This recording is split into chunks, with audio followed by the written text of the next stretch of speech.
Et nous retrouvons tout de suite Michel Topman, L'illusion nationale, 2 ans d'enquête dans les villes du FN. C'est le livre de Valérie Higounet, un livre particulier puisque ce sont des scènes de vie avec des photos, un moyen de toucher peut-être un public différent. Michel Topman, bonjour. Bonjour Valérie, bonjour Valérie aussi, mais Valérie Higounet. Vous êtes historienne, vous êtes spécialiste de l'extrême droite. Notamment du Front National, et là vous publiez un livre très original, puisque c'est un roman photo. Ça s'appelle L'illusion nationale. Vous avez enquêté pendant 3 ans, 2 ans, oui, dans 3 villes, tenues par le Front National, avec un photographe. Ce sont des photos magnifiques, et des photos surtout qui expriment, sur lesquelles on voit les gens du Front National, les électeurs, les élus, on voit des scènes de vie dans ces villes, et c'est saisissant parce que c'est pas un film, c'est pas une BD, avant on appelait ça des romans photos, c'est un genre un peu désuet aujourd'hui, mais alors pourquoi avez-vous choisi ce style, vous qui êtes une historienne? Écoutez, moi je fais des gros pavés. Depuis quelque temps, le dernier livre que j'ai fait, c'est un livre de 600 pages sur l'histoire du FN, et je me suis dit qu'à un moment, il fallait parler autrement aussi de ce parti, pour peut-être en atteindre plus de personnes. Parler des gens. Bien sûr.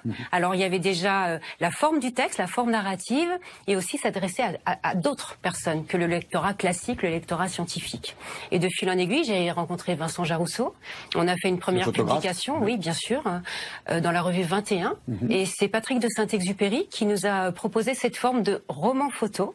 Et on est parti dedans à fond, on était enthousiastes. Alors c'est une plongée dans 3 villes tenues par le Front National depuis 2014. Oui. Il y a Beaucaire dans le sud, il y a Hayange dans l'est de la France, et il y a Hénin-Beaumont dans le nord. Alors il y a des différences, parce qu'on dit souvent qu'il y a un Front National du sud, Marion Maréchal, plutôt conservateur, catholique, pied noir, Algérie française, pour schématiser, et puis qu'il y a un Front National du Nord, ancien communiste, ouvrier. Est-ce que c'est vrai ou est-ce que c'est caricatural? C'est exactement ce que vous dites. Non, non, c'est pas caricatural du tout. Et en plus, vous voyez, Marine Le Pen, par exemple, qui se déplace à Hénin-Beaumont, elle n'a plus le mot droite qui sort de sa bouche. Donc c'est vraiment ça. Elle s'adresse différemment à l'électorat du Sud et à l'électorat du Nord. Il faut voir. Dans le Sud, elle dit qu'elle est de droite. Oui, bien sûr, bien sûr. Et dans le Nord, ni gauche ni droite. Et de droite et de gauche, ça a changé depuis quelque temps. Mais vous voyez, l'électorat est différent et a des attentes particulières par rapport au territoire. Donc c'est aussi pour ça qu'on a choisi 3 territoires différents, dont 2 vraiment opposés géographiquement. Et vous, qui êtes une historienne, connaissez bien l'histoire du Front National, vous avez écrit aussi avant sur le négationnisme. Oui, donc la théorie, vous la connaissez, mais là, qu'est-ce que vous avez appris au contact de ces gens qui s'enthousiasment aujourd'hui pour le Front National? Ce que j'ai appris et ce que j'ai compris et ce qui m'a aussi étonné, ce sont les attentes de ces personnes vis-à-vis de leur administré. Ça veut dire que ils vont nous parler de choses très banales comme les fleurs, la propreté, et le discours du Front National est prégnant dans leurs propos, mais n'est pas omniprésent si vous voulez. Donc ces thématiques fortes du Front National, elles sortent après les fleurs.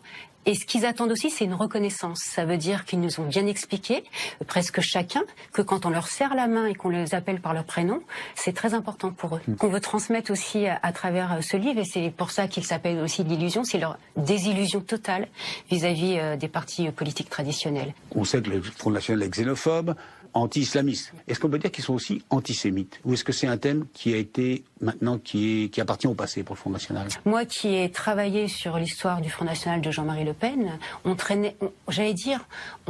ressentait, on lisait beaucoup de traces et de propos antisémites, voyez, que ce soit par des rédacteurs en chef de journaux, par des dirigeants, par des cadres du Front National. Aujourd'hui, si on l'entend, ces personnes sont exclues d'ailleurs bruyamment pour bien prouver que ce Front National ne serait plus antisémite. Alors, il y a une vingtaine d'années, après les élections municipales de 95, le Front National avait conquis quelques villes comme Vitrolles, comme Toulon, qu'il a perdu rapidement. Qu'est-ce qui garantit que cette fois-ci, ça marchera mieux dans les municipalités? Déjà, c'est pas la même gestion et ce ne sont pas les mêmes personnes. Alors, si vous voulez, ils sont contrôlés. Ils ont des mesures qui sont, on va dire, Front National. Mais si vous voulez, eux, ce qu'ils veulent, c'est gérer un quotidien. Donc c'est, entre guillemets, ça peut être considéré comme une politique assez lisse. Quand vous allez à Hénin-Beaumont, quand vous vous promenez au marché avec Sibruya ou quand vous rencontrez d'autres cadres, les marqueurs sont à peine visibles. Ils existent. Il a promulgué la charte des migrants. Donc ils existent. Je ne dis pas qu'ils n'existent pas. Mais c'est pas la politique du tout des années 90, pas du tout. En 2 mots, c'est un laboratoire. C'est-à-dire que ce qu'on voit là-bas, c'est ce qui peut se passer si demain le Front National prend le pouvoir en France? En tout cas, Hénin Beaumont est considéré comme le laboratoire du Front National. Après, moi, ce que je n'imagine pas, mais si un jour Marine Le Pen, en tout cas, devenait présidente de la République, je pense que ça ne serait pas du tout la même politique. Justement, quand je vous parle d'une politique assez lisse, on voit bien d'ailleurs dans les 144 engagements qu'elle a promulgués récemment, on n'est pas dans le lisse.